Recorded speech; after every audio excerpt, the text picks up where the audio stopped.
தேவன் ஆபிரகாமோடு உடன்படிக்கை செய்கிறார். தேவன் ஆபிரகாமை 75 வயதில் அழைக்கிறார். ஆபிரகாம் ஊர் என்கிற கல்தேய தேசத்திலே குடியிருக்கிறார். கர்த்தர் ஆபிரகாமுக்கு தரிசனமாகி சொல்லுகிறார், நீ என் வார்த்தைக்கு கீழ்ப்படிந்து வா, நான் உன்னை ஆசீர்வதிக்கவே ஆசீர்வதித்து உன்னை பெருகவே பெருக பண்ணுவேன். உன்னை ஆசீர்வதிக்கிறவர்களை ஆசீர்வதிப்பேன், உன்னை சபிக்கிறவர்களை சபிப்பேன், நீ ஆசீர்வாதமாய் இருப்பாய் என்று வாக்கு தத்தத்தை கொடுத்து தேவன் அழைத்து வருகிறார். இந்த வாக்கு தத்துவம் நமக்கும் பொருந்தும். இந்த வாக்கு தத்துவம் நமக்கும் இருக்கிறது. அவர் ஆண்டவர் ஆபிரகாமுக்கு மட்டும் சொல்லல, ஆபிரகாமுக்கு சொன்ன அந்த வாக்கு தத்துவம் ஆண்டவராகி இயேசு கிறிஸ்து மூலமாக நமக்கும் உண்டாகி இருக்கிறது. புரியுதுங்களா? ஆண்டவர் ஆபிரகாம தான் அப்படி சொல்லி இருக்கிறாரு, ஆபிரகாம தான் ஆசீர்வதிப்பாரு. நமக்கு ஒண்ணும் இல்லைன்னு நாம நினைக்க கூடாது, அந்த ஆசீர்வாதங்கள் நமக்கும் உண்டு. சரி, கர்த்தர் 75 வயதில் ஆபிரகாமை அழைத்தார். 10 வருடங்கள் போனது. 10 வருடங்கள் காத்திருந்தார்கள். ஒன்றும் நடக்கல, ஒரு குழந்தையும் பிறக்கல. உடனே சாரலம்மா ஆகாரம் கூப்பிட்டு சொல்றாங்க, 10 வருடம் ஆச்சு, குழந்தை பிறக்கல. சரி, என்கிட்ட இருக்கிற ஆகார் என்கிற அடிமை பெண்ணை நீர் என்ன பண்ணு, வாடகை தாயாக எடுத்து எனக்கு ஒரு பிள்ளை பெற்று கொடு அப்படின்னு சொல்லும் பொழுது ஆபிரகாம் ஆகாரோடு சேர்ந்து ஒரு பிள்ளையை பெற்று எடுக்கிறார். அந்த பிள்ளைக்கு இஸ்மவேல் என்று பெயர் வைக்கிறார்கள். இஸ்மவேல் என்ற வார்த்தை தமிழ், அது தமிழ்ல இஸ்மவேல் என்று இருக்கிறது, இங்கிலீஷ்ல பாத்தீங்கன்னா அது இஸ்மாயில் இருக்கிறது. உங்களுக்கு தெரியும் இஸ்மாயில் யாருன்ட்டு. இஸ்மாயில் பேர் யார் வைப்பாங்க? இஸ்லாமியர்கள் வைப்பாங்க. புரியுதுங்களா? அப்போ இந்த இஸ்லாமியர்களுடைய வேறு எங்கிருந்து ஸ்டார்ட் ஆகுதுன்னு பாத்தீங்கன்னா இங்கதான். இந்த உலகத்தில் இருக்கிற எல்லா சந்ததிகளும் ஆபிரகாம்ல இருந்து வந்தது என்று சொல்லுகிறார்கள். நான் இன்றைக்கு அதெல்லாம் பத்தி பேசுறேன். அப்போ இஸ்மாயில் பிறந்து பாத்தீங்கன்னா 85 வயதுல இஸ்மாயில் பிறக்கிறாரு. கர்த்தர் திரும்ப எப்ப பேசுறாருன்னா 75 வயசுல பேசின ஆண்டவர் 10 வருஷம் கழித்து இஸ்மாயிலை பெற்று எடுக்கிறாரு. கர்த்தர் பேசல, ஆபிரகாம் கிட்ட அமைதியா தான் இருக்கிறாரு. 99 வயசுல பேசுறாரு. எப்ப பேசுறாரு? 99 வயசுல பேசுறாரு. என்ன சொல்றாருன்னா, நீ எனக்கு முன்பாக உத்தமனாயிரு என்று சொல்லுகிறார். ஆண்டவர் என்ன சொல்றாரு? உத்தமனாயிரு. உத்தமனாயிருன்றது ஆண்டவர் சொல்ற உத்தமன்றது என்ன, மனுஷர்கள் சொல்லுகிற உத்தமம் என்னன்னு சொல்லிட்டு போன வாரம் பார்த்தோம் இல்லைங்களா? வித்தியாசத்தை நம்ம புரிஞ்சுக்கணும். ஆண்டவர் சொல்றாரு, அது ஆங்கிலத்துல, தமிழ்ல உத்தமம் என்று வருகிறது, ஆங்கிலத்துல பார்க்கும்போது பர்ஃபெக்டா இருன்றாரு. எப்படி இருக்கு சொல்றாரு? பர்ஃபெக்டா இரு அப்படின்றாரு. பர்ஃபெக்ட்னா என்னன்னா, நம்ம சொல்ற பர்ஃபெக்ட் வேற, ஆண்டவர் சொல்ற பர்ஃபெக்ட் வேற. புரியுதுங்களா? வித்தியாசம் இருக்குது. சரி, அதெல்லாம் போன வாரம் பார்த்தோம். இப்போ ஆண்டவர் ஆபிரகாமை அழைத்தார். 99 வயசுல சொல்றாரு, நான் உனக்கு ஒரு குமாரனை கொடுப்பேன் சொல்லிட்டு சொல்லும் பொழுது 15வது வசனத்துல, நீங்க வீட்டுல மற்ற வசனங்களையும் படிங்க, வீட்டுல படிங்க, நமக்கு சபையில நேரம் வேணும். அதனால நான் 15வது வசனத்திலிருந்து நான் 22 வரைக்கும் வாசிக்கிறேன் பாருங்க. இதெல்லாம் ஆண்டவர் சொல்லும்போது, பின்னும் தேவன் ஆபிரகாமை நோக்கி, உன் மனைவி சாராயை இனி சாராய் என்று அழையாதிருப்பாயாக. பேரெல்லாம் மாத்துறாரு ஆண்டவர். அதுக்கும் சொன்ன போன வாரம், இந்த பேர் மாத்துறது உடன்படிக்கையில ஒரு அடையாளம். ஏன் பேரை மாத்துறாங்க, ஏன் இனிஷியல கொடுக்குறாங்க, அதெல்லாம் உடன்படிக்கையில ஒரு அடையாளம். இதெல்லாம் இங்க இருந்து ஆண்டவர்கிட்ட இருந்து இந்த உலகத்துக்கே வந்துச்சு. உலகத்துல இருந்து ஆண்டவருக்கு யாரும் சொல்லி கொடுக்க முடியாது. ஆண்டவர் தான் இந்த உலகத்துக்கே சொல்லி கொடுக்குறவரு. நம்ம என்ன நினைச்சுக்கிறோம், நம்ம பைபிள ஒழுங்கா படிச்சாலே நிறைய விஷயம் நம்மளுக்கு தெரியும். நம்ம என்ன நினைக்கிறோம், இதை விட சிறந்த புஸ்தகம் எதெல்லாம் இருக்குமா, படிப்போமா, தெரிஞ்சுக்குமா யோசிக்கிறோம். நான் சொல்றேன், தாவீது ரொம்ப அழகா சொன்னாரு, கர்த்தருடைய வேதத்தில் பிரியமாய் இருந்து இரவும் பகலும் அதில் தியானமாய் இருக்கிற மனுஷன் பாக்கியவான். அவன் நீர்க்கால்களின் ஓரத்தில் நடப்பட்டு தன் காலத்தில் தன் கனியை தந்து இலை உதிராது இருக்கிற மரத்தை போல இருப்பான். அவன் செய்வதெல்லாம் வாய்க்கும். பாருங்க, நீங்க உங்க வாழ்க்கையில ஒரு சிறந்த அறிவாளியாக, புத்திசாலியாக, ஒரு ஞானம் உள்ளவர்களாக இருக்க விரும்பினால், நீங்க உலகத்துல MBA படிச்சு கூட இருக்கலாம். ஆனா அதை விட பெரிய ஞானம் உங்களுக்கு எங்க இருக்குதுன்னா இந்த வேதத்துல தான் இருக்குது. நீங்க இந்த வேதத்தை படிக்க படிக்க படிக்க இது புரிந்து கொள்ள புரிந்து கொள்ள புரிந்து கொள்ள நீங்க பெரிய ஞானமுள்ளவர்களாய் மாறிடுவீங்க.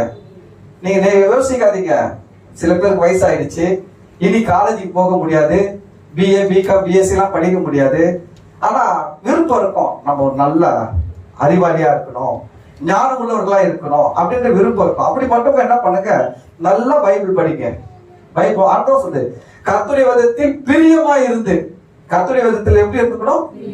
பிரியமா இருந்து இரவும் பகலும் தியானமா இருக்கணும். முதல்ல கர்த்தருடைய வேதத்துல பிரியமா இருக்கணும், புரியுதுங்களா? ஏன்னா இது பேதையை ஞானியாக்கக்கூடியது, புரியுதுங்களா? கர்த்தருடைய வேதம் பேதையை ஞானியாக்கக்கூடியது. அதனால எல்லாமே இங்க எல்லாம் இதுதான். உலகம் எப்படி உண்டாச்சு? இங்கதான் வரணும். நீங்க எங்க போனாலும் தப்பா கத்துப்பீங்க. எந்த யூனிவர்சிட்டியும் சொல்லி கொடுக்க மாட்டாங்க உலகம் எப்படி உண்டாச்சுட்டு. யூனிவர்சிட்டியில தப்பு தப்பா சொல்லி கொடுத்துருவாங்க, குரங்குல இருந்து வந்தா மனுஷன்ட்டு. ஆனா இந்த பைபிள் வந்து கரெக்டா சொல்லுது. ஏன்னா மனுஷன் உண்டாக்கணும், ஆண்டவர் எப்படி உண்டாக்குனாரு, ஏதை உண்டாக்குனாரு, எல்லாம் கரெக்டா A to Z. ஏன் இன்னைக்கு இந்த உலகத்துல இவ்வளவு பிரச்சனை? எங்கேயும் போக வேணாம். ஆதி ஆகமும் முதல் அதிகாரம், இரண்டாவது அதிகாரம், 3 அதிகாரத்தை முழுசா படிச்சு முழுசா விளங்கிச்சுன்னா உங்களுக்கு எல்லாம் புரிஞ்சிடும். ஆதி ஆகமும் 3 அதிகாரம் விளங்குனா பைபிள் உங்களுக்கு 90% புரிஞ்சிடும். எல்லாம் பிரச்சனையும் அங்கதான் பதில் இருக்குது. உலகம் எப்படி உண்டாக்குனாரு? ஆதி ஆகமத்துல பார்க்கணும். ஏன் உலகத்துல இவ்வளவு பிரச்சனை? ஆதி ஆகமத்துல பார்க்கலாம். ஏன் மனுஷனுக்கு பிரச்சனை, ஏன் வாழ்க்கையில பிரச்சனை, போராட்டம், ஆதி ஆகமத்துல பார்க்கலாம். எங்க என்னதான் தீர்வு, எப்படி தீர்வு, ஆதி ஆகமத்துல தான் பார்க்கலாம். எல்லாரும் 3 அதிகாரத்துல ஆண்டவர் சொல்லி முடிச்சிட்டாரு. சரி, அதனால வேதத்தை நன்றாய் வாசிக்க கற்றுக்கொள்ள வேண்டும். அப்போ கர்த்தர் பாத்தீங்கன்னா சாராய் அப்படின்ற பேரை, ஆபிரகாமுடைய மனைவி பேர் வந்து சாராய், ஆபிரகாமுடைய மனைவி பேர் சாராய் என்ற பெயரை சாராள் என்று மாற்றுகிறார். அங்கே பாத்தீங்கன்னா எச் எடுத்து இனிஷியல் போறாரு, சாரா எச் போட்டு என்ன பண்றாருன்னா பேரை மாத்துறாரு.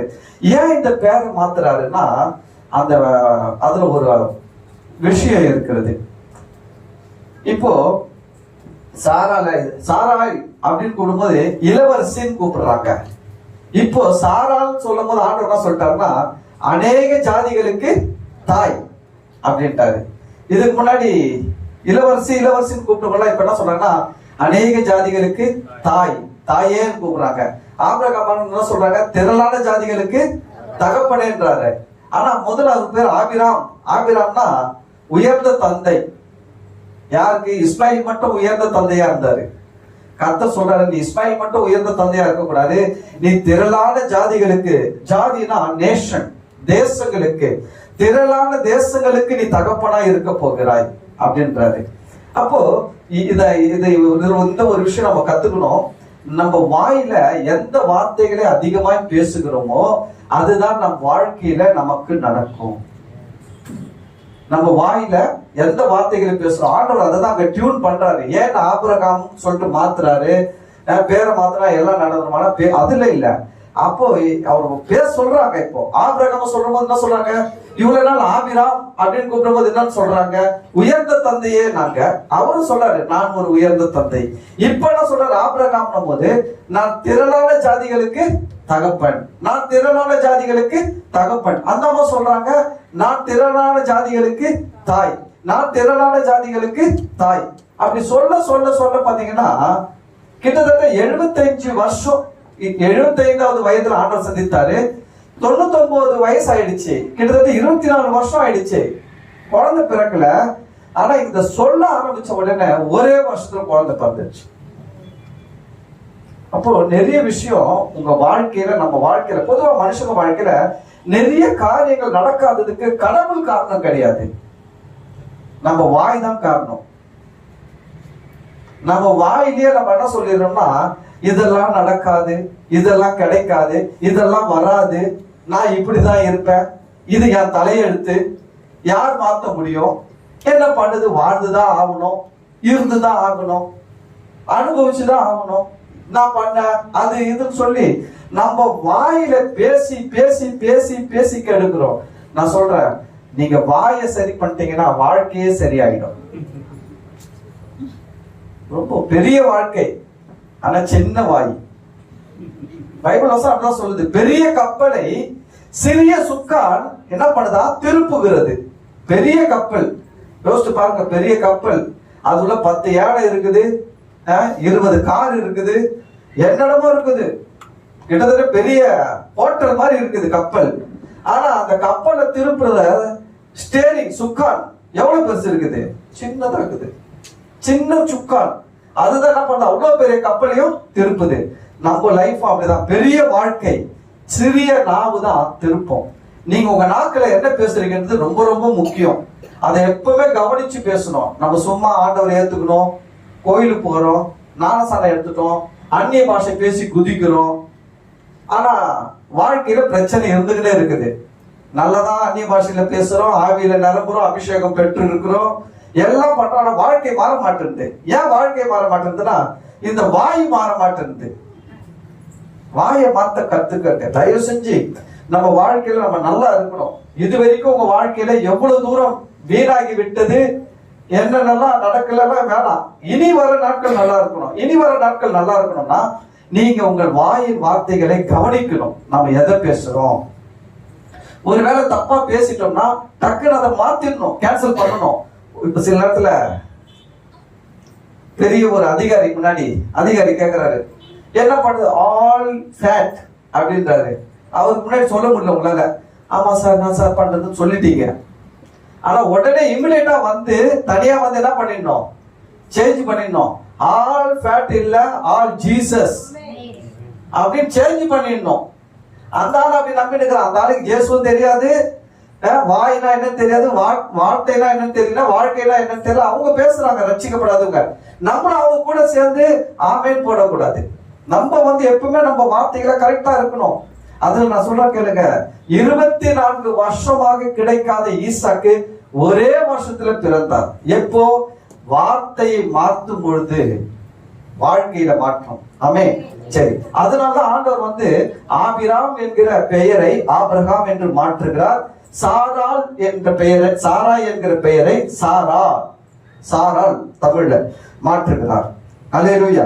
16வது வசனத்துல பார்க்கும்போது, நான் அவளை ஆசீர்வதித்தேன், அவளாலே உனக்கு ஒரு குமாரனையும் தருவேன், அவள் ஜாதிகளுக்கு தாயாகவும் அவளாலே ஜாதிகளின் ராஜாக்கள் உண்டாகவும் அவளை ஆசீர்வதிப்பேன் என்றார். அப்பொழுது ஆபிரகாம் முகங்குப்புற விழுந்து நகைத்து ஜெபம் பண்ணும்போது சிரிக்கிறாரு. ஆபிரகாம் ஜெபம் பண்ணும்போது சிரிக்கிறாரு. இவர் ஜெபம் பண்ணும்போது, நம்ம ஜெபம் பண்ணும்போது ஆண்டவர் நேரம் பார்க்கல, இவரு ஆண்டவர் நேரம் பார்க்கிறாரு. ஆண்டவர் நிக்கிறாரு, பேசுறாரு, எல்லாம் பார்க்கிறாரு. முட்டி போட்டு ஜெபமும் பண்றாரு ஆண்டவர்கிட்ட. ஆனா சிரிக்கிறாரு. சிரிச்சுட்டு ஒரு ஜெபம் பண்றாரு. என்ன ஜெபம் பண்றாரு அப்படின்னு பாத்தீங்கன்னா, அவர் சொல்றாரு, 100 வயதானவனுக்கு பிள்ளை பிறக்குமோ? வாய் அப்ப கூட மாறல. வாய் மாறல பாருங்க. அது சொல்லுது, ஆண்டவர்கிட்ட ஜெபம் பண்றாரு, 100 வயதானவனுக்கு பிள்ளை பிறக்குமோ? இதுதான் இந்த உலகத்தில் இருக்கிற பிரச்சனை. மனுஷர்களுக்கு இருக்கிற பிரச்சனை என்னன்னா, மனுஷர்கள் முடிவு செய்து விடுகிறார்கள். என்ன? இதெல்லாம் இவ்வளவுதான், இதெல்லாம் நடக்காது, இது நடக்காது, இது கிடைக்காது, இதுக்கு மேல இது இல்ல. சில பேர் என்ன போய் கேட்டு பாருங்க, என்ன சொல்லுவாங்கன்னா, நான் படிக்கலங்க, இப்படிதான் நான் இருந்து ஆகணும், வேற வழி கிடையாது. நான் சொல்றேன், அப்படி இருக்க கூடாது. இன்னும் சில பேர் சொல்ல பாருங்க, நான் இந்த ஜாதியில பிறந்துட்டேன், நான் இந்த குடும்பத்துல பிறந்துட்டேன், நான் இந்த வீட்டுல பிறந்துட்டேன், என் தலையெழுத்து நான் இப்படிதான் வாழ்ந்தாகணும். இல்ல, அதெல்லாம் தான் மாத்தணும். நாம் தேவன் அதையெல்லாம் மாற்றக்கூடியவர். நாம் தேவனால் உங்கள் வாழ்க்கையில மாற்றக்கூட முடியாத விஷயம் என்று ஒன்றுமே கிடையாது. அல்லேலூயா. ஆண்டவரால் எல்லாம் செய்ய முடியும்.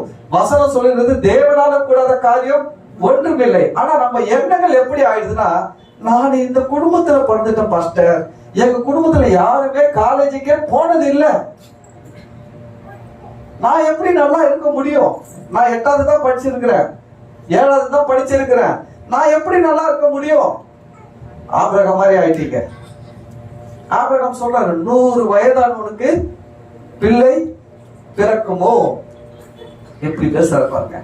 ஆண்டவர் நேரா வந்து பேசும்போது மனசுல, அப்போ இவருடைய மனசு யோசிச்சு பாருங்க, ஆண்டவருக்கு முன்னாடியே இவர் இவ்வளவு ஸ்ட்ராங்கா பேசுறாருன்னா ஆண்டவர் இல்லாத நேரத்துல எவ்வளவு ஸ்ட்ராங்கா பேசியிருப்பாரு. இதை விட ரொம்ப ஸ்ட்ராங்கா இல்ல, ஆண்டவர்கிட்டயே இவ்வளவு ஸ்ட்ராங்கா சொல்றாரு. 100 வயதானவனுக்கு பிள்ளை பிறக்குமோன்னு சொல்றாருன்னா, இப்ப ஆண்டவர் இல்லாத மத்த நேரத்துல எல்லாம் இவர் பேசும்போது எப்படி பேசியிருப்பாரு? ரொம்ப ஸ்ட்ராங்கா பேசியிருப்பாரு. யாருன்னா வந்து ஆண்டவர் தருவார் செய்வார், கம்முனரியா, இவருக்கு விசுவாசத்தை உண்டாக்க பேசியிருந்தா இவருடைய அவிசுவாசத்தை அவருக்கு கடத்திட்டு இருப்பாரு. நம்ம மக்கள் பாருங்க அப்படியெல்லாம் மாறிடுறோம். சில சூழ்நிலைகளை பார்க்கும்போது, சில காரியங்களை பார்க்கும்போது, நம்முடைய அனுபவங்கள், நம்முடைய உணர்வுகள், இப்படி அநேக காரியங்கள் நம்மை மாற்றி விடுகிறபடினால நம்ம முடிவு பண்ணிடுறோம், எனக்கு தேவனால இதெல்லாம் செய்ய முடியாது என்று.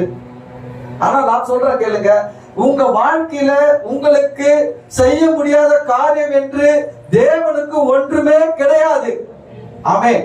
பக்கத்துல சொல்லுங்க, உங்க வாழ்க்கையில உங்களுக்கு செய்ய முடியாத காரியம் என்று தேவனுக்கு ஒன்றும் இல்லை. நம்ம அதெல்லாம் புரிஞ்சுக்கணும். நம்ம என்ன நினைக்கிறோம், ஆபிரகாம் மாதிரி, நம்மளும் ஆபிரகாம் மாதிரி இருக்கிறோம். சில நேரத்துல இது கிடைக்குமா, அது நடக்குமா, இது எப்படி வரும், அது எப்படி வரும், அதெல்லாம் முடியாது, இதெல்லாம் கிடைக்காது, இதெல்லாம் நடக்காது, அப்படி ஆயிடும். ஆபிரகாம் ஆண்டவர்கிட்ட சொல்றாரு பாருங்க, 100 வயதானவனுக்கு பிள்ளை பிறக்குமோ, 90 வயதான சாரால் பிள்ளை பெறுவாளோ என்று தன் இருதயத்தில் சொல்லிக் கொண்டு. எங்க போயிட்டு இருக்குதுன்னா, இது ரொம்ப ஆக்சுவலா வந்து கவனிங்க, மனுஷன் ஆவி, ஆத்துமா, சரீரம். சரீரன்றது வெளியில பார்க்கிறது, ஆத்துமான்றது சிந்தனை பகுதி, இருதயம் என்பது ஆவி. இப்போ கவனிங்க, நம்ம ஆவியில ஒரு நம்பிக்கை உண்டாயிடுச்சுன்னா அந்த நம்பிக்கை தான் நம்ம வாழ்க்கையில அற்புதமா நடக்கும். ஒரு சப்பானி நடக்கிறான்னா அவனுக்கு முதல்ல ஒரு விசுவாசம் எங்க உண்டாகுதுன்னா, மாம்சத்தின் வழியா போகுது. காது இருக்கு பார்த்தீங்களா, இந்த காதுகளின் வழியா சில வார்த்தைகள் போய் அது மனதுல போய் நிக்குது. மனதுல போன உடனே மனதுல ஒரு சண்டை நடக்குது. மனதுல என்ன நடக்குது? சண்டை. ஆத்மாவில ஒரு சண்டை நடக்குது. என்ன சண்டை நடக்குது அப்படின்னா, இந்த ஆத்மா அநேக காரியங்களால நிரம்பி இருக்குது. இது அநேக காரியங்களை பார்த்த காரியங்கள், கேட்ட காரியங்கள், உணர்ந்த காரியங்களினால நிரம்பி இருக்கிறபடினால, உதாரணமா ஒரு சப்பானி இருக்கிறான். இப்ப அந்த சப்பானியை பத்தி, சப்பானி கிட்ட ஒரு பிரசங்கம் கேட்டுக்கொண்டு இருக்கான். இயேசுவால நடக்க வைக்க முடியும், இயேசுவின் நாமத்தில் அற்புதம் நடக்கும் அப்படின்ற ஒரு செய்தியை கேட்கும் பொழுது அவனுக்குள்ள அந்த வார்த்தை என்ன பண்ணுது, இந்த காது வழியா கேட்ட வார்த்தை அவன் ஆத்மாவுக்குள்ள போய் அது என்ன சொல்லுதுன்னா, இயேசுவால செய்ய வைக்க முடியும்னு சொல்லுது. உடனே அந்த ஆத்மாவுல அவன் பார்த்தது, அவன் கேட்டது, அவனுடைய அனுபவம், உணர்ந்தது, இதெல்லாம் வந்து கொஞ்சம் ஃபைட் பண்ணுது. என்ன ஃபைட் பண்ணுதுன்னா, இது சொல்லுது, அதெல்லாம் எப்படி முடியும், நான் இத்தனை வருஷமா சப்பானியா இருக்கிறேனே, புரியுதுங்களா, யாருக்கும் நடக்கலையே, எனக்கு மட்டும் எப்படி நடக்கும் இப்படின்னு சொல்லிட்டு ஒரு பெரிய ஃபைட் நடக்குது. இந்த ஃபைட்ல கவனிங்க, உணர்ச்சி, அனுபவம், அவனுடைய ஏற்கனவே இருக்கிறது ஜெயிச்சிருச்சுன்னா அவனுக்கு அற்புதம் நடக்காது. இது ஜெயிச்சிருச்சுன்னா இங்க என்ன பண்ணாது, அற்புதம் நடக்காது. இதை நல்லா ஸ்ட்ராங் பண்ணி அதை காலி பண்ணணும். அப்போ நம்ம என்ன பண்ணோம்னா, கொஞ்சம் இவரை கொஞ்சம் ஸ்ட்ரென்த் பண்ணணும். என்ன ஸ்ட்ரென்த் பண்ணணும், எப்படி ஸ்ட்ரென்த் பண்ணணும், இவர் எப்படி போனார் உள்ள, நம்ம கேட்டதுனால தான் உள்ள போனார் இல்லைங்களா. இப்போ இன்னும் கொஞ்சம் நல்லா கேட்கணும், அதை பேசணும். நம்ம மனதுல நம்ம சொல்லணும், என்ன சொன்னா, இல்ல இல்ல, இயேசுவின் நாமத்தினால எனக்கு ஒரு அற்புதம் நடக்கும், இயேசுவின் நாமத்தினால நான் நடப்பேன் அப்படின்னு சொல்லணும். இந்த இந்த ஏற்கனவே இருக்குது பாத்தீங்களா, ஏற்கனவே அது கண்ணால பார்த்தது, காதால கேட்டது, அனுபவப்பட்டது, உணர்ச்சி, உணர்ந்தது, இதெல்லாம் சொன்னோம். அதெல்லாம் முடியவே முடியாது, நடக்கவே நடக்காதுன்னு திருப்பி நம்ம இதுதான் நம்ம பலனடைய செய்யணும். புரியுதுங்களா? திரும்ப நம்ம தேவனுடைய வார்த்தைக்கு ஸ்ட்ராங் பண்ணணும். இன்னும் நம்ம சொல்லணும், இல்லவே இல்லை, தேவனால கூடாத காரியம் என்ன, பைபிள் இருந்து அதுக்கு வசனம் எடுக்கணும். 40 வயது உள்ள சப்பானியையே இயேசுவின் நாமத்தினால் எழுந்து நடந்து இருக்கிறான், நான் நடப்பேன் அப்படின்னு சொல்லணும். உடனே இந்த ஆத்மா பல காரியங்கள் சொல்லணும். இது சொல்லணும், இந்த அனுபவம், உணர்ச்சி, ஏற்கனவே இருக்கிற பழைய சரக்கு என்ன சொல்லணும், சொன்ன புரியும். பழைய சரக்கு என்ன சொல்லணும்னா, அது அவருக்கு நடந்துச்சு, உனக்கு நடக்காதுன்னு விடக்கூடாது. தொடர்ந்து நம்ம சொன்னோம், இல்ல இல்ல கர்த்தர் என்னை நேசிக்கிறார், எனக்கு நடக்கும். உடனே இது சொல்லும், நீ பரிசுத்தமா இல்ல, நீ இந்த சின்ன சின்ன தவறு எல்லாம் செய்யற, உனக்கு நடக்காதுன்னு இது சொல்றோம். அப்புறம் நம்ம சொல்லணும், இல்லவே இல்ல கர்த்தர் என்னை நேசிக்கிறார், கர்த்தர் என்னுடைய அக்கிரமங்களை எல்லாம் மன்னித்து இருக்கிறார், என்னுடைய பாவங்களை எல்லாம் மன்னித்து இருக்கிறார், எனக்கு உதவி செய்வார், அதனால எனக்கு நடக்கும். திரும்ப இதை பூஸ்ட் பண்ணணும். திரும்ப பழைய சரம் சொல்லணும், நீ ஒழுங்கா ஜெபம் பண்ணல, நீ ஒழுங்கா உபவாசம் இல்ல, நீ ஒழுங்கா சர்ச்சை போல, நீ ஒழுங்கா காணிக்கை கொடுக்கல, தசமா பாக்கு கொடுக்கல, ஒண்ணு நடக்காது. பழைய சரம் சொல்லும். ஆனா தொடர்ந்து நம்ம இந்த ஃபைட் பண்ணி இது டவுன் ஆயிடுச்சுன்னு வச்சுக்கோங்களேன், அப்புறம் இது எங்க போகும்னா இருதயத்துக்கு போயிடும். இருதயத்துல போன உடனே தான் அங்க சரீரத்துல ஒரு அற்புதம் அந்த மனுஷனுக்கு நடக்க ஆரம்பிக்கும். அல்லேலூயா. இவ்வளவு பெரிய போராட்டம் இருக்குது. இப்ப ஆபிரகாமுக்கு இருதயத்துல எது போயிடுச்சு? ஆபிரகாமுக்கு இருதயத்துல எது போயிட்டு இருக்குது? பழைய சரக்கு உள்ள போயிடுச்சு, நல்லா ஸ்ட்ராங்கா போயிட்டு இருக்குது. அதனாலதான் அவர் பாருங்க, அவர் மைண்ட்லயே அவரால் ஃபைட் பண்ணி ஜெயிக்க முடியல. கர்த்தர் வந்து பேசினாலும் கர்த்தர் கிட்ட கர்த்தர் சொன்ன வார்த்தையை கூட மேற்கொள்ள முடியல.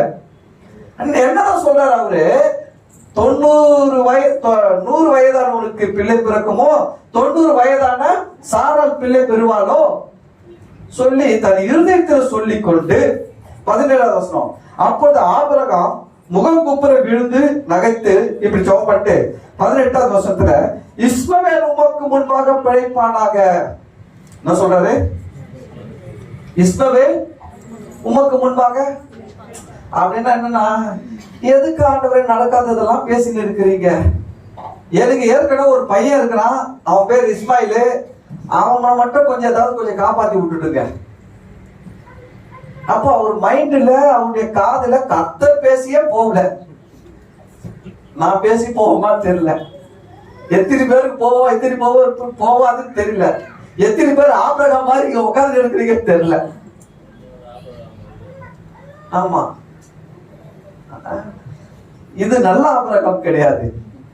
ஆமா பாருங்க, கர்த்தர் பேசியும் போகல. அவர் சொல்றாரு, அதெல்லாம் அதை விட்டுடுங்க, அதெல்லாம் நடக்காதது சும்மா பேசாதீங்க. சில பேர் சொல்லுவோம் பார்த்தீங்களா, நடக்காததை எதுக்கு பேசுற, சரி இதையாவது செய்ப்போம், இதையாவது கொடுப்போம், ஏதாவது சொல்லுவோம் நம்ம பார்த்தீங்களா. அது போல ஆபிரகாம் சொல்றாரு, இதெல்லாம் நடக்காது, இதெல்லாம் எதுக்கு பேசிட்டு இருக்கிறீங்க, அதெல்லாம் வேணாம், எப்படியாவது இஸ்மாயிலை மட்டும் கொஞ்சம் காப்பாத்தி விட்டுடுங்க, இஸ்மவேல் உமக்கு முன்பாக பிழைப்பானாக என்று ஆபிரகாம் தேவனிடத்தில் விண்ணப்பம் பண்ணினான். இந்த விண்ணப்பத்தினாலதான் இதுவரைக்கும் இஸ்மாயில் இந்த பூமியில நல்லா இருக்கிறாங்க. தெரியுமா உங்களுக்கு?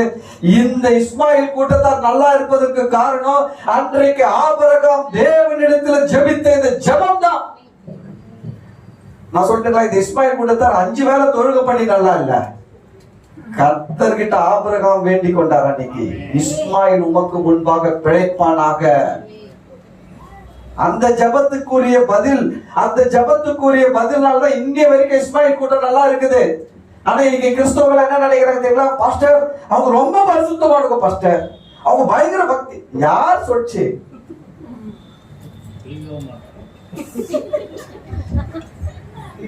இங்க பாருங்க, அவங்க பெரிய பக்தி எல்லாம் கிடையாது. 5 வேளை தொழுகைக்கு போறதுனால அவங்க பெரிய பக்திமான் கிடையாது.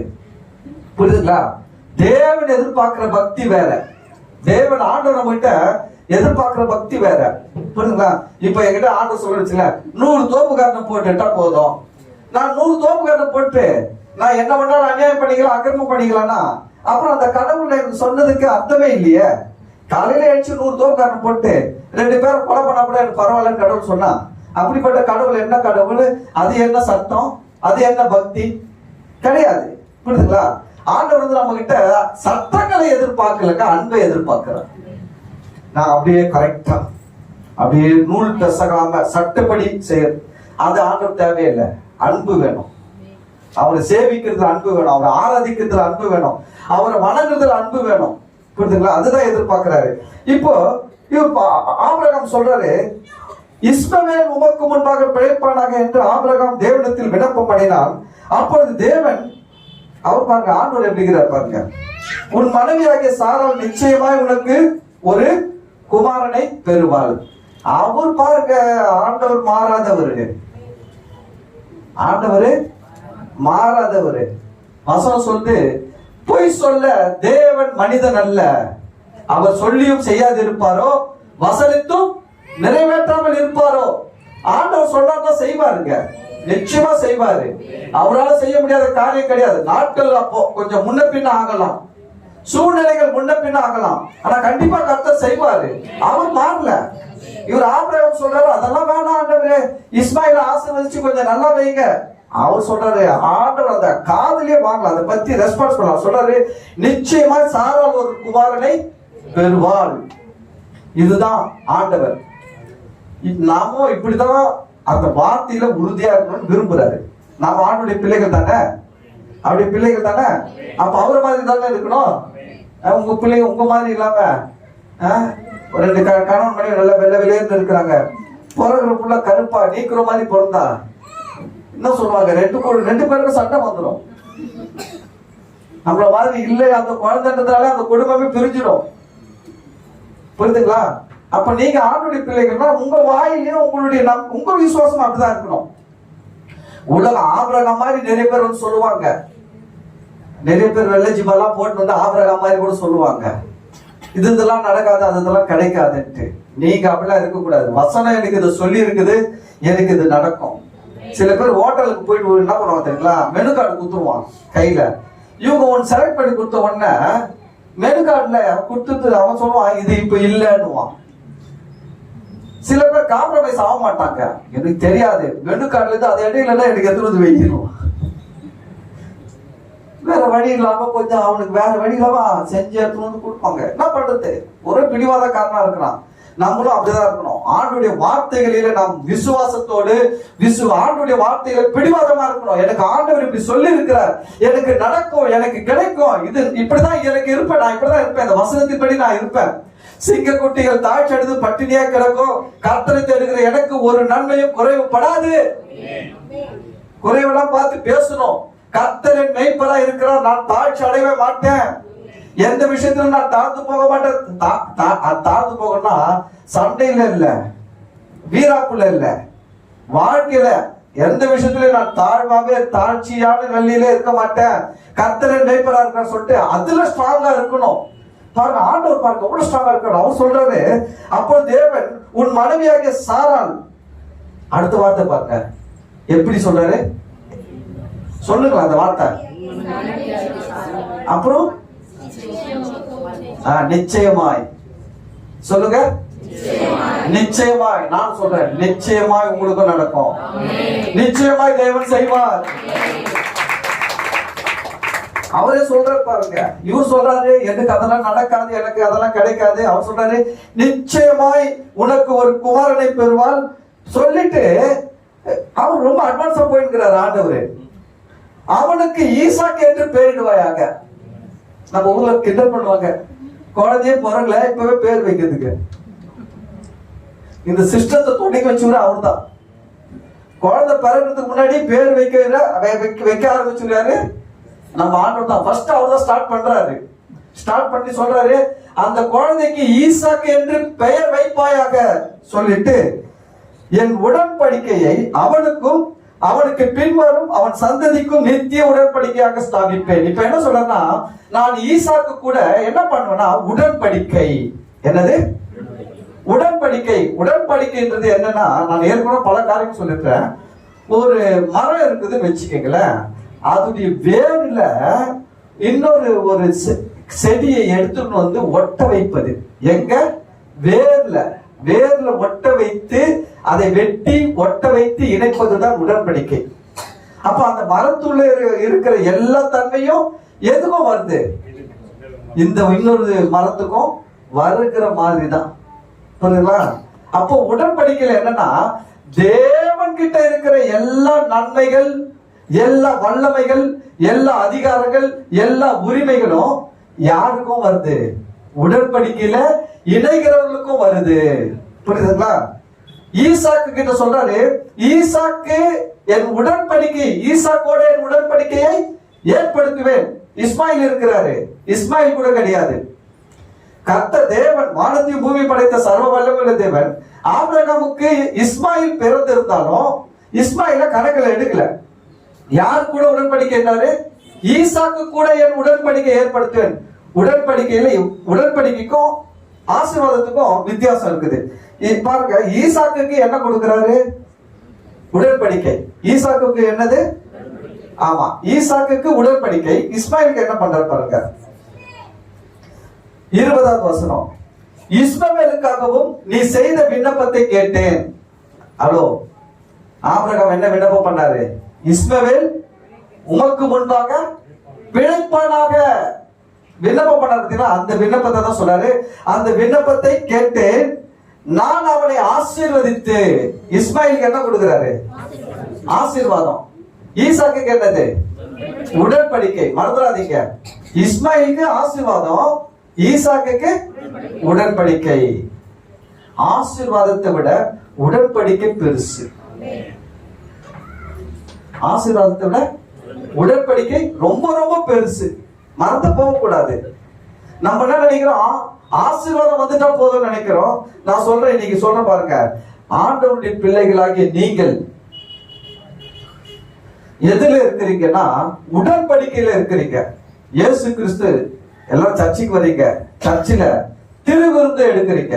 திருவிருந்து கொடுக்கும் போது அங்க ஒரு சில வசனங்கள்லாம் படிக்கிறாங்க. படிக்கும் போது என்ன சொல்றாங்க? அந்த அப்பத்தை எடுத்து காண்பித்து, இது இயேசுவின் பிற்கப்பட்ட மாம்சத்திற்கு அடையாளமா இருக்கிறது, புதிய உடன்படிக்கைக்கு அடையாளமா இருக்கிறது. அந்த ரசத்தை காட்டி என்ன சொல்றாங்க? இது இயேசுவின் சிந்தின ரத்தத்திற்கு அடையாளமான ரசம், புதிய உடன்படிக்கையின் அடையாளம். இப்போ இதெல்லாம் எதுக்கு சொல்றாங்க? திருவிருந்து எதுக்கு எடுக்கிறீங்க? திருவிருந்து எதுக்கு கொடுக்கறாங்க? நல்லா கவனிச்சுக்கங்க ஆண்டுடைய பிள்ளைகளை. திருவிருந்து கொடுக்கறதுடைய நோக்கம் வந்து நீங்க நகை போடாம எடுக்கணும்ன்றதுக்கு கொடுக்கல. இதெல்லாம் வந்து மனுஷன் ஏற்படுத்தினது. மனுஷங்க தான் என்ன சொல்றாங்கன்னா, இந்த வாரம் திருவிருந்து சுத்திகரிப்பு ஜெபம் 3 நாள் வா. யார் சொல்லிச்சு? இயேசுநாதரே வைக்கல. இயேசுநாதரே திருவிருந்து கொடுக்கும் போது சீசர்களுக்கு 3 நாள் சுத்திகரிப்பு ஜெபம் வைக்கல. நம்ம ஆளுங்க இயேசுநாதருக்கு சூப்பர் இயேசுநாதர் இருக்க 3 நாள் சுத்திகரிப்பு ஜெபம் வா. அதுக்கப்புறம் 3 நாள் கழிச்சு அவன் ஞாயிற்றுக்கிழமை வரும்போது எல்லாம் வெள்ளையில தான் வரணும். வெள்ளையில வந்தாதான் திருவிருந்து. யார் சொல்லிச்சுங்க வெள்ளையில வந்தா திருவிருந்து? எந்த பைபிள்ல எழுதி இருக்குது? இவங்களாம் எழுதின பைபிள் இதெல்லாம். நம்ம சென்னை பட்டணத்துல நிறைய ஊழியக்காரங்க அவங்க ஒரு பைபிள் தனியா எழுதி வச்சிருக்கிறாங்க. அந்த பைபிள் எல்லாம் பின்பற்றினா நீங்க நல்லா இருக்க முடியாது. இந்த பைபிளை பின்பற்றணும். நான் இந்த பைபிளை தான் ஃபாலோ பண்றேன். நான் ஒரு பைபிள் எழுதி வைக்கல. அதனாலதான் நம்ம சர்ச் இப்படி இருக்குது. நிறைய பேர் கேட்பாங்க, சில பெந்தகோஸ்து சபை ஆட்கள் வந்து உள்ள வந்து பார்ப்பாங்க, ஏன்னா எல்லாம் வெள்ளையில இல்ல பெந்தகோஸ்து சபையா? நான் சொல்றேன், இது பியூர் பெந்தகோஸ்து சபை தான். ஆமா, நிறைய பேர் நினைச்சா பெந்தகோஸ்து சபைனா அப்படியே வெள்ளையா இருக்கணும், எல்லாம் பியூர் வெள்ளையா இருக்கணும், நகை இருக்கக்கூடாது. பெந்தகோஸ்து சபைன்றது பைபிள்லயே கிடையாது. பெந்தகோஸ்து சபைன்றது பைபிள்லயே கிடையாது. பெந்தகோஸ்து 4 இருக்குது, பெந்தகோஸ்து சபை கிடையாது. நீங்க வெளிப்படத்துல படிச்சு பாருங்க, சிமிர்னா, லவோதிக்கேயா, எபேசு, பிலதெல்பியா, இப்படி அநேக சபைகள் இருக்குது. ஆனா பெந்தகோஸ்து சபை இல்லவே இல்லை. நம்ம ஆளுங்க கண்டுபிடிச்சதுதான் பெந்தகோஸ்து சபை. சரி, எப்படின்னா போறாங்க. எதுக்கு நான் உங்களுக்கு சொல்றேன்னா, நிறைய மக்கள் என்ன நினைக்கிறாங்கன்னா, இந்த திருவிருந்து என்றதையே மாத்திட்டாங்க, அர்த்தத்தையே மாத்திட்டாங்க. அவங்க என்ன நினைக்கிறாங்க, வெள்ளை துணி போட்டு வந்தாதான் திருவிருந்து. பாருங்க, அன்னைக்கு மட்டும் வெள்ளை துணி போட்டு போவோம், மறுநாள் பாத்தீங்கன்னா கருப்பு கலர் பேண்ட் போட்டு போயிட்டோம். என்ன அது அது அது அவர்கிட்ட அப்படி போய் எடுத்துக்கணும். பாஸ்டர் சொல்லுவாங்கல்ல, ஆடுற மாட்டை ஆடி கறக்கணும், பாடுற மாட்டுக்கிட்ட பாடி கறக்கணும், கறந்துக்கணும், அவ்வளவுதான். அவர்கிட்ட இருந்து கறந்துக்கணும், அவ்வளவுதான். அதுக்கு அவர் எப்படி வர சொல்றாரு, போய் செஞ்சுக்கிட்டு வந்துடுவோம் பாஸ்டர். இல்லைன்னா அந்த பாஸ்டர் கொடுக்க மாட்டாரு, ரொம்ப கரார் பேர் வழி இல்லட்டு எல்லாத்துக்கும் அசிங்கப்படுத்திடுவாரு. அப்படிலாம் இருக்கிறாங்க பாருங்க. அதனாலதான் தப்பு. திருவிருந்து ஏசு அதுக்காக சொல்லல. திருவிருந்துன்றது என்னன்னா உடன்படிக்கையின் அடையாளம். திருவிருந்துன்றது என்ன உங்களுக்கு புரியலன்னா மத்தேயு 26 அதிகாரம் 26 இருந்து நீங்க படிச்சு பாருங்க. இயேசுவே அப்பத்தை எடுத்து பிட்டு இது புதிய உடன்படிக்கையின் அடையாளம் சொல்றாரு. இயேசுவே ரசத்தை எடுத்து எல்லாருக்கும் கொடுக்கும்போது சொல்றாரு, இது புதிய உடன்படிக்கையின் ரத்தத்திற்கு அடையாளமான ரசம் சொல்லிட்டு என்னை நினைவு கூறும்படி இதை செய்யுங்கள் சொன்னாரு. என்ன நினைவு கூறும்படி செய்கள் சொன்னாரு. அப்புறம் பாருங்க, நம்ம என்ன பண்றது, நகை போடாம வரணும். திருவிருந்து வர மட்டும் எல்லாம் நகை போட்டு வர மாட்டாங்க, மற்ற வரலாம் நகை போட்டு வருவான். இதுதான் மாய்மானம். நான் சொல்றேன், நான் அதுக்கு தான் நான் இதெல்லாம் சொல்றதே இல்லை. எனக்கு கருத்து எதுவும் அது மட்டும் சொல்றேன். திருவிருந்து எதுக்கு எடுக்கணும்னா, நீங்க திருவிருந்து எடுக்கும் போது உங்களுக்குள்ள ஒண்ணு உறுதியா தெரியணும். என்னன்னா, நானும் தேவனும் உடன்படிக்கையில் இணைக்கப்பட்டு இருக்கிறோம். இந்த உடன்படிக்கையில தேவன் என்னை பாதுகாக்கிறவர். இந்த உடன்படிக்கையில தேவன் என்னுடைய தேவைகள் எல்லாம் சந்திக்கிறவர். இந்த உடன்படிக்கையில தேவன் என்னை உயர்த்துகிறவர். எனக்காக எனக்கு எந்த பிரச்சனை வந்தாலும், எனக்கு எந்த போராட்டம் வந்தாலும், எனக்கு எந்த விதமான பிசாசம், அசுத்தாவி, பில்லி, சூரியன், மாதிரி செய்கிற ஏவல் கீவல் எல்லாம் எது வந்தாலும் என்னை பாதுகாக்க ஒருத்தர் இந்த உலகத்தில் இருக்கிறார். அவர் என்னை ஏன் பாதுகாப்பார்னா, அவர் என்னோடு உடன்படிக்கை செய்திருக்கிறார், அதனால பாதுகாப்பார். அதை நம்ம மறந்துடுவோம், இதை மறந்துடுவோம். அதனாலதான் நம்ம என்ன பண்றோம், சர்ச்சில ரசத்தை வச்சு கொஞ்சம் பிரெட்டை வச்சு கையில கொடுத்து ஞாபகப்படுத்துறது மாசத்துக்கு ஒரு முறை. என்னன்னு, இந்த பாருமா நீ ஆண்டவர் கூட உடன்படிக்கையில இருக்கிற, உனக்கு ஒண்ணுன்னா யார் தான் வந்து உனக்கு உதவி செய்வாரு? ஆண்டவர் உதவி செய்வார். நீ ஒன்னும் பயப்படாத, நீ வந்து தனியால் கிடையாது, கர்த்தர் உனக்கு இருக்கிறாரு, நீ உடன்படிக்கையில இருக்கிற அப்படின்றத ஞாபகப்படுத்துறதுக்கு தான் ஆண்டவரே இந்த உலகத்துல ஏற்படுத்தி வச்சாரு. ஆனா நம்ம அதெல்லாம் விட்டுட்டோம். யாரும் அதை பத்தி பேசுறாங்களா? இதை பத்தி பேசுறாங்களா? இதை பத்தி பேச மாட்டாங்க. பேச வேண்டியதை பேசாம பேசக்கூடாததெல்லாம் பேசி மக்கள் பாருங்க பரிதாபமா ஆக்கிறாங்க. சரி, நம்ம ஆண்டவர் பார்ப்போம். பாருங்க, ஆண்டவர் சொல்றாரு, இஸ்மவேலுக்காகவும் நீ செய்த விண்ணப்பத்தை கேட்டு நான் அவனை ஆசீர்வதித்து அவனை மிகவும் அதிகமாய் பலுகவும் பெருகவும் பண்ணுவேன். இஸ்மவேல் என்ன பண்ணுவேன்? ஆசீர்வதித்து பலுகவும் பெருகவும் பண்ணுவேன், அவனை பெரிய ஜாதி ஆக்குவேன்.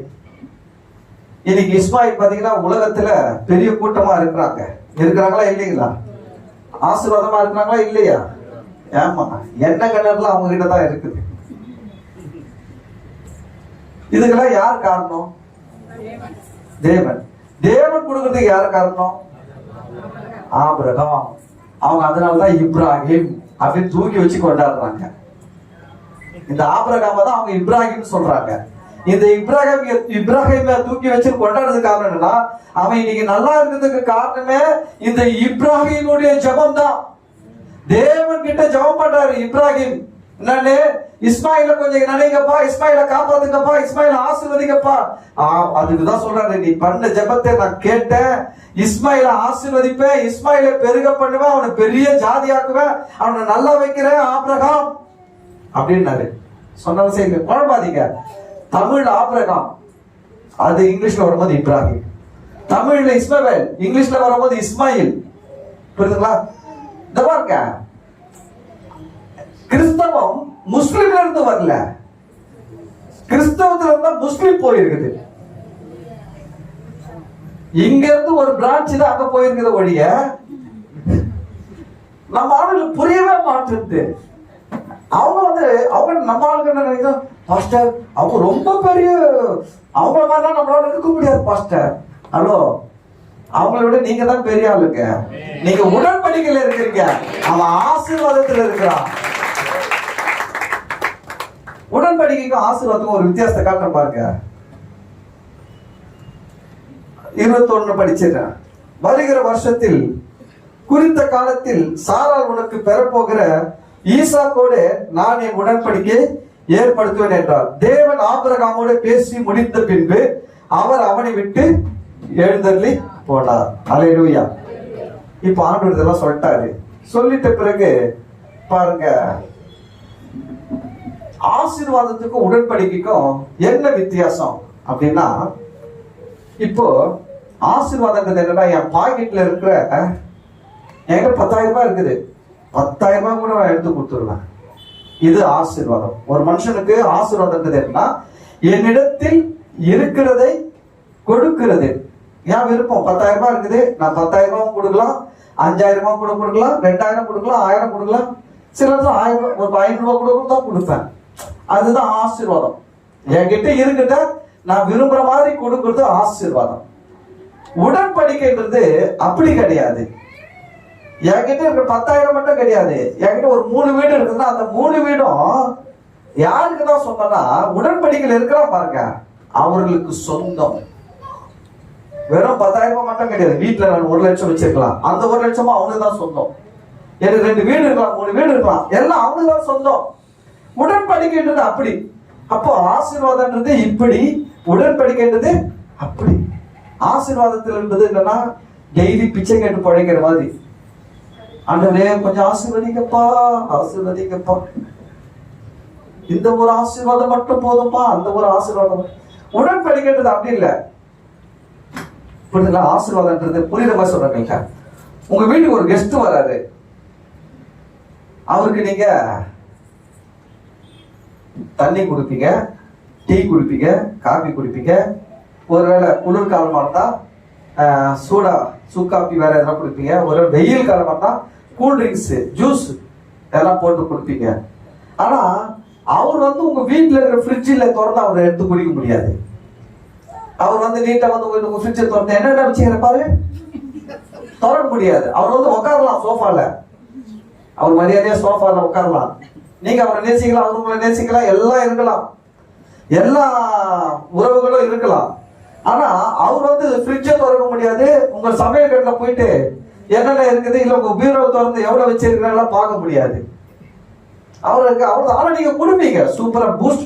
என்ன சாப்பிடுறீங்க? பூஸ்டா, மால்டோவா, போர்மீட்டா, எது வேணும் ரெடி, எல்லாம் கொடுக்கலாம். ஆனா அவருக்கு ஃப்ரிட்ஜை திறந்து பார்க்கறதுக்கோ, அவர் பாலை சுட வச்சு அவர் தேவையான போட்டுருக்கோ அவருக்கு என்ன இல்லை, உரிமை இல்லை. ஆசீர்வாதம் உடன்படிக்கை அந்த வித்தியாசம். ஆசீர்வாதம் என்னன்னா தேவன் கிட்ட இருப்பதை நீங்கள் பெற்றுக்கொள்ளலாம், ஆனா நீங்க எடுத்துக்கொள்ள முடியாது. உடன்படிக்கையில என்னன்னு கேட்டீங்கன்னா எடுத்து அனுபவிக்கலாம். அல்லேலூயா. இப்ப நீங்க எதுல இருக்கிறீங்க? உடன்படிக்கையில இருக்கிறீங்க, ஆசீர்வாதத்துல இல்ல. அதுக்கும் மேலான நிலைமையில இருக்கிறீங்க. நீங்க கவனிங்க, நீங்க இன்னும் உங்களுக்கு புரியல. நீங்க என்ன நினைக்கிறீங்கன்னா, ஆண்டவரே தயவு செஞ்சு கொஞ்சோண்டு கொடுத்தீங்கன்னா போதும், அடியன் வாழ்க்கை இந்த பூமியில சிறப்பா ஆயிடும், நல்லா ஆயிடும், இருக்கிற வரைக்கும் வண்டியை ஓட்டிட்டு சேர்ந்துடுவேன், கொஞ்சோண்டு கொஞ்சம் போட்டு விடுங்க. அவர் சொல்ற நடப்பாவி, நீங்க திறந்து ஃப்ரிட்ஜை திறந்து ஆப்பிள் வேணுமா, சாத்துக்குடி வேணுமா, மாதுளை வேணுமா, ஆரஞ்சு வேணுமா, கொய்யாப்பழம் வேணுமா, என்ன வேணும் எல்லாமே நான் வச்சிருக்கேன், நீ எடுத்துக்க, நீ உரிமையாளர், நீ சுதந்திரவாளி, நீ உடன்படிக்கையில இருக்கிறப்பான்றாரு. நம்ம கெஸ்ட் மாதிரி சோஃபால உட்காந்து அவர் எப்போ கேட்பாரு சாப்பிடுவேன்ட்டு, என்ன சாப்பிடுவேன்னு கேட்பாரு, அப்ப சொல்லி வாங்கிக்கலாம்.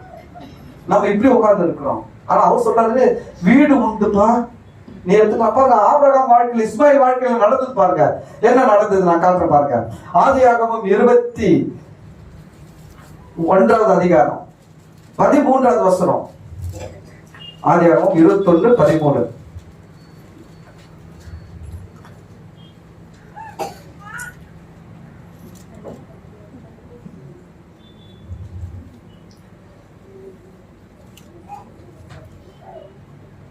பதிமூணு 14 2 வசனம் படிக்கிறேன் பாருங்க. 13வது வசனம். அடிமை பெண்ணின் மகனும் உன் வித்தாய் இருக்கிறபடியால் அவனையும் ஒரு ஜாதி ஆக்குவேன் என்றார். கர்த்தர் பேசுறாரு, ஆபிரகாம் கிட்ட பேசுறாரு. என்ன பேசுறாரு? இஸ்மாயிலை பத்தி பேசுறாரு. என்ன பேசுறாரு? அடிமை பெண்ணின் மகன். யார் அடிமை பெண்? ஆகார். இஸ்மாயிலுடைய அம்மா பேர் என்ன? ஆகார். அந்த அம்மா எந்த ஊர், சொந்த ஊர் தெரியுமா? எகிப்து தேசம். அப்ப இஸ்மாயிலுடைய சொந்த ஊர் எது? எகிப்து. மறந்துடாதீங்க.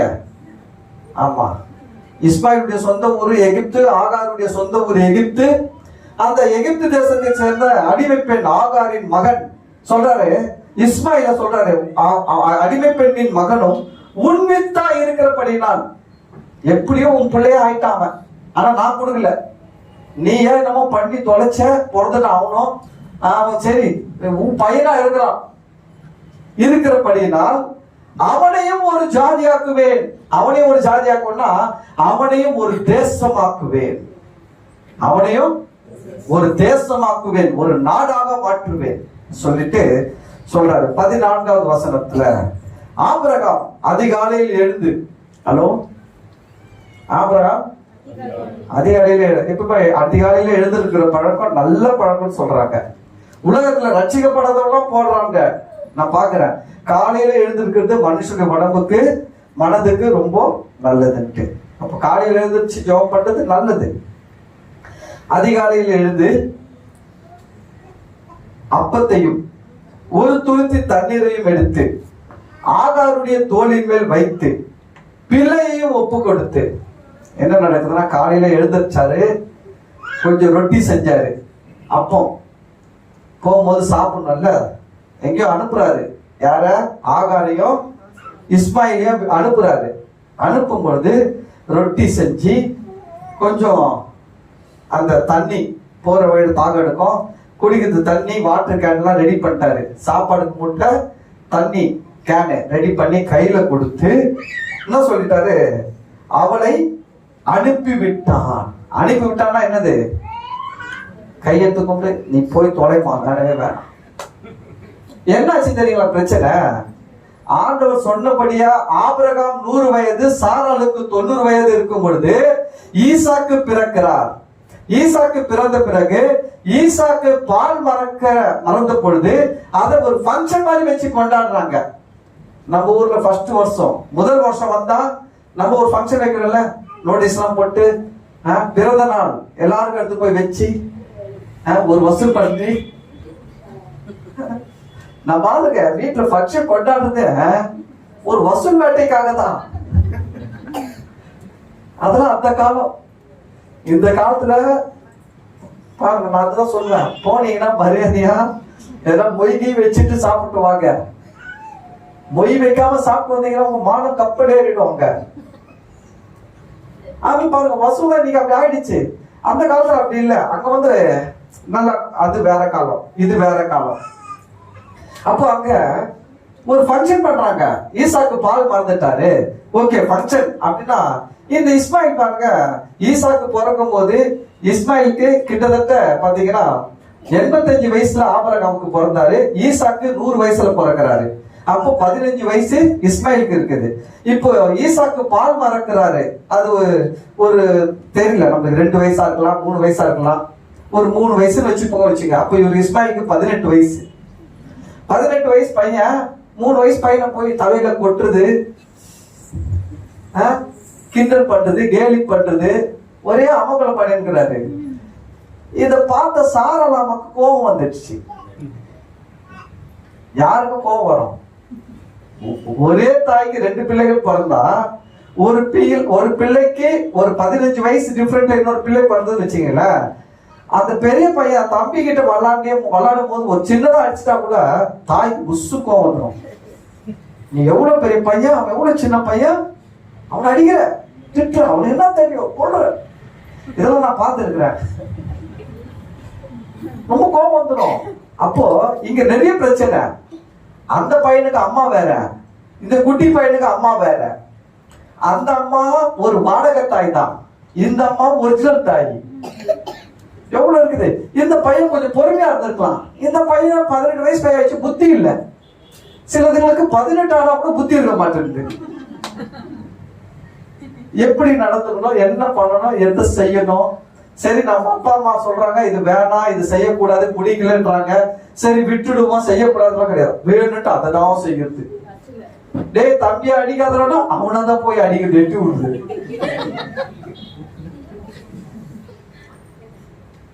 புரிஞ்சுக்கணும்.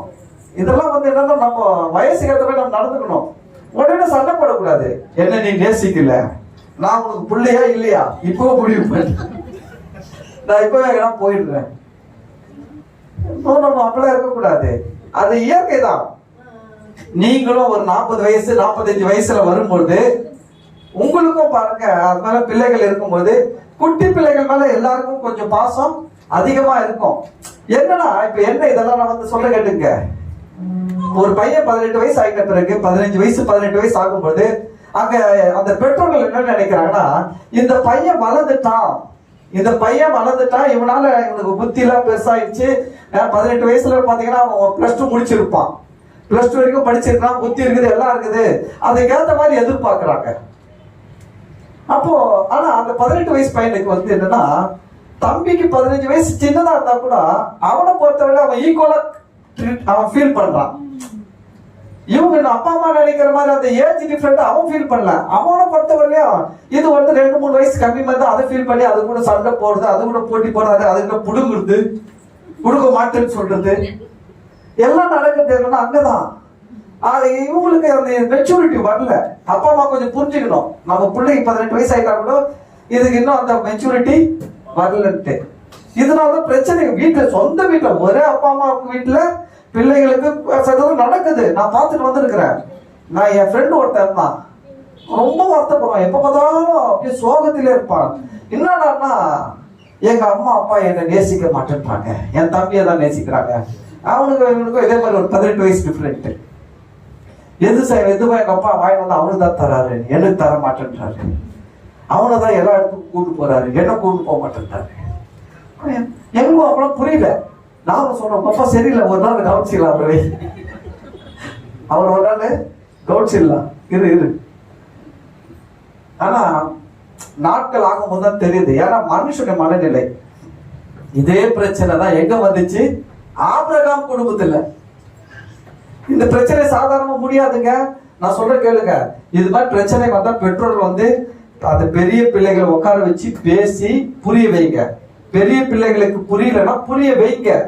புரியுதுங்களா? அந்த பிள்ளையும் உங்ககிட்ட, அது பிள்ளைதான், உங்ககிட்ட அந்த அன்பை எதிர்பார்க்குது. நீங்க ஒரு சின்ன பிள்ளைகிட்ட அன்பு செலுத்தும் பொழுது அந்த பெரிய பிள்ளையும் அந்த அன்பை எதிர்பார்க்குது. புரியுதுங்களா? அப்ப நீங்க என்ன பண்ணணும்? பெரிய பிள்ளைக்கு ஒரு மிட்டாய் வாங்கி வரீங்கன்னா, சின்ன பிள்ளைக்கு ஒரு மிட்டாய் வாங்கி வரணும், பெரிய பிள்ளைக்கு ஒன்று வாங்கி வரணும். இல்ல பாஸ்டர், அவன் பெரிய பையன் ஆயிட்டான் பாஸ்டர், அவன் பெரிய பையன் ஆயிட்டான், புத்தி பெருசாகல, இன்னும் பாடி தான் பெருசா இருக்குது, உடம்பு தான் பெருசா இருக்குது, புத்தி அது இன்னும் குழந்தை புத்திலேயே இருக்குது. அந்த குழந்தைக்கு வாங்கி வரும்போது ஒரு லாலிபாப் வாங்கினா தான் அந்த பெரிய பையன் லாலிபாப் எதிர்பார்ப்பான். நீங்க வந்து அது குழந்தை சாப்பிட்டு உன்னிடா கேடு போடா, அது இன்னும், அது உங்களுக்கு இன்னும் குழந்தை தான். நீ சொல்ல மறந்துருக்கலாம், குழந்தை தான். புரியுதுங்களா? அப்ப அதுக்கு ஒரு லாலிபாப் வாங்கி போகணும். பெற்றோர்கள் எல்லாம் புரிஞ்சுக்கணும். புரியுதுங்களா? அவன் பெரிய பையன், இவன் சின்ன பையன், அந்த கதையே பேசக்கூடாது. சின்ன குழந்தைக்கு எது வாங்கினாலும் பெருசுக்கும் அதை வாங்கிட்டு போகணும். வாங்கிட்டு போய் கொடுத்து ரெண்டுத்தையும் ஒன்னா வச்சுக்கணும், ஒன்னா நேசிக்கணும். பெருசை தூக்கி மடியில வச்சீங்கன்னா, சின்னதை தூக்கி மடியில வச்சீங்கன்னா, பெருசையும் தூக்கி பக்கத்துல உட்கார வைக்கணும். மடியில உட்கார வைக்கணும். பக்கத்துல வந்து மாமா உட்காரு, வாடா உட்காரா, பக்கத்துல உட்காரா செய்யணும். ஏன்னா அந்த பிள்ளை என்ன ஆயிடும்னா, இதெல்லாம் பார்த்து விரக்தியில போயிடும், தப்பா போயிடும். நாளைக்கு எதுக்கு பிள்ளைகள் கெட்டு போறாங்கன்னா, இதெல்லாம் அவங்க மனநிலையை பாதிச்சு அவங்க வந்து என்ன ஆயிடுவாங்க, எங்க அப்பா என்ன நேசிக்கல, எங்க அம்மா என்ன நேசிக்கல அப்படின்ற நேரத்துலதான் இதை நேசிச்சு இதுக்கு ட்ரிங்க்ஸ் வாங்கி கொடுக்குறது ஒருத்தர் வருமா, வாடா நான் உன்னை நேசிக்கிறேன் நான் மச்சான் அப்படின்னு சொல்லி கூப்பிட்டு போயிட்டு சாராய பழக்கத்தை கத்து கொடுத்துட்டு போயிடுவான், கெஞ்சா பழக்கத்தை கத்து கொடுத்துட்டு போயிடுவான். இதெல்லாம் நடக்குது நாட்டுல. உண்மையில நிறைய பசங்க கெட்டு போயிட்டு அழிந்து போயிருக்காங்கன்னா குடும்பத்துல சரியான அன்பு இல்லை. சரி, இந்த பிரச்சனை ஆபிரகாம் வீட்டுல வந்துடுச்சு. வந்து என்ன ஆயிடுச்சுன்னு கேட்டீங்கன்னா, இந்த சாராளமா ஒரே பிடிவாதமா நிக்கிறாங்க ஆபிரகாம் கிட்ட. முடியவே முடியாது. நாளைக்கு அனுப்பணும். யார?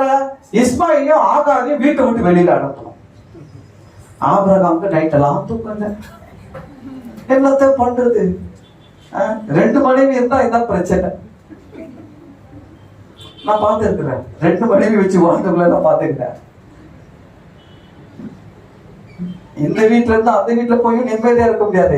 அந்த அம்மா சோறு போடாது, அவ அடிபிட்டாளா,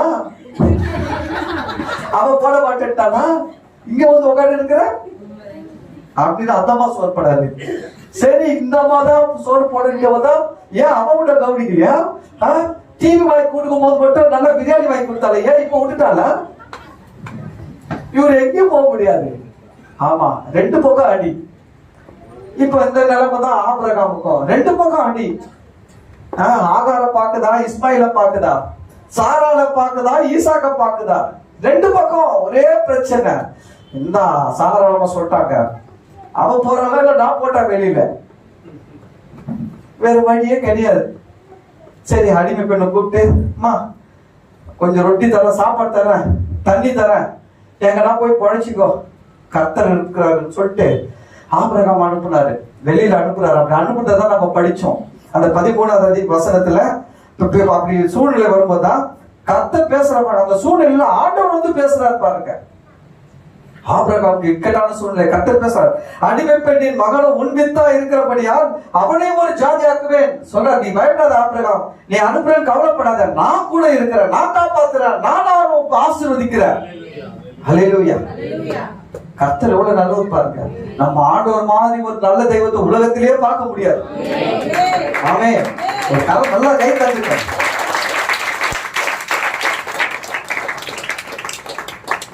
உடனே ஆபிரகாம் காலையில எழுந்தாரு, அப்பத்தை கொடுத்தாரு, துருத்தில தண்ணியை கொடுத்தாரு, ஆகாருடைய தோளின் மேல் வைத்து பிள்ளையும் ஒப்பு கொடுத்து அவளை அனுப்பி விட்டான். 14வது வசனத்துல அவள் புறப்பட்டு போய் பெயர்செபாவின் வனாந்தரத்தில் அலைந்து திரிந்தாள்.